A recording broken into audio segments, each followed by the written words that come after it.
Enoch's Assumption, how the angels took him into the first heaven. It came to pass, when Enoch had told his sons, that the angels took him onto their wings, and bore him up onto the first heaven, and placed him on the clouds. And there I looked, and again I looked higher and saw the ether, and they placed me on the first heaven, and showed me a very great sea, greater than the earthly sea.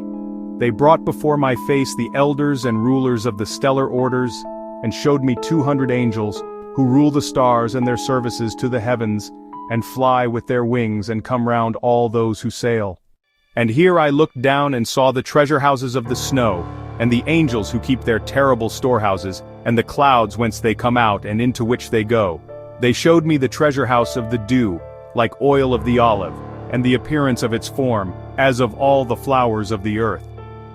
Further many angels guarding the treasure houses of these things, and how they are made to shut and open. And those men took me and led me up on to the second heaven, and showed me darkness, greater than earthly darkness, and there I saw prisoners hanging, watched, awaiting the great and boundless judgment. And these angels were dark-looking, more than earthly darkness, and incessantly making weeping through all hours. And I said to the men who were with me, "Wherefore are these incessantly tortured?" They answered me, "These are God's apostates, who obeyed not God's commands, but took counsel with their own will, and turned away with their prince, who also is fastened on the fifth heaven." 3. And I felt great pity for them, and they saluted me, and said to me, "Man of God, pray for us to the Lord." And I answered to them, "Who am I, a mortal man, that I should pray for angels? Who knoweth whither I go, or what will befall me? Or who will pray for me?"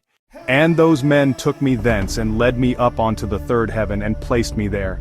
And I looked downwards, and saw the produce of these places, such as has never been known for goodness. And I saw all the sweet-flowering trees and beheld their fruits, which were sweet-smelling, and all the foods borne by them bubbling with fragrant exhalation. And in the midst of the trees that of life, in that place whereon the Lord rests, when he goes up into paradise, and this tree is of ineffable goodness and fragrance, and adorned more than every existing thing, and on all sides it is in form gold-looking and vermilion and fire-like, and covers all, and it has produce from all fruits. For its root is in the garden at the earth's end, and paradise is between corruptibility and incorruptibility. And 2 springs come out which send forth honey and milk, and their springs send forth oil and wine, and they separate into 4 parts, and go round with quiet course, and go down into the paradise of Eden, between corruptibility and incorruptibility, and thence they go forth along the earth, and have a revolution to their circle, even as other elements 8. And here there is no unfruitful tree, and every place is blessed, and there are 300 angels very bright, who keep the garden, and with incessant sweet singing and never silent voices serve the Lord throughout all days and hours.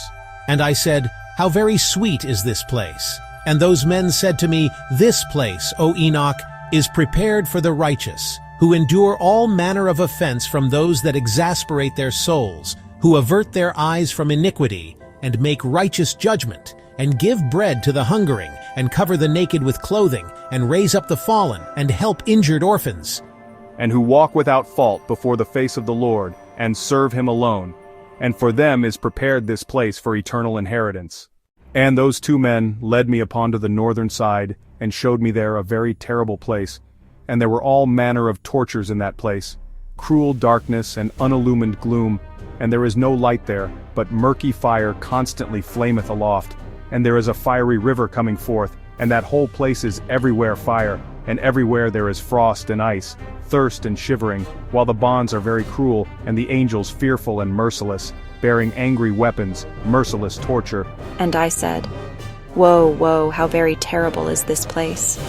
And those men said to me, "This place, O Enoch, is prepared for those who dishonor God, who on earth practice sin against nature, which is child corruption after the sodomitic fashion, magic-making, enchantments, and devilish witchcrafts, and who boast of their wicked deeds, stealing, lies, calumnies, envy, rancor, fornication, murder, and who, accursed, steal the souls of men, who seeing the poor take away their goods and themselves wax rich, injuring them for other men's goods, who, being able to satisfy the empty, made the hungering to die, being able to clothe, stripped the naked, and who knew not their Creator, and bowed down to soulless, lifeless gods who cannot see nor hear, vain gods who also built hewn images and bow down to unclean handiwork.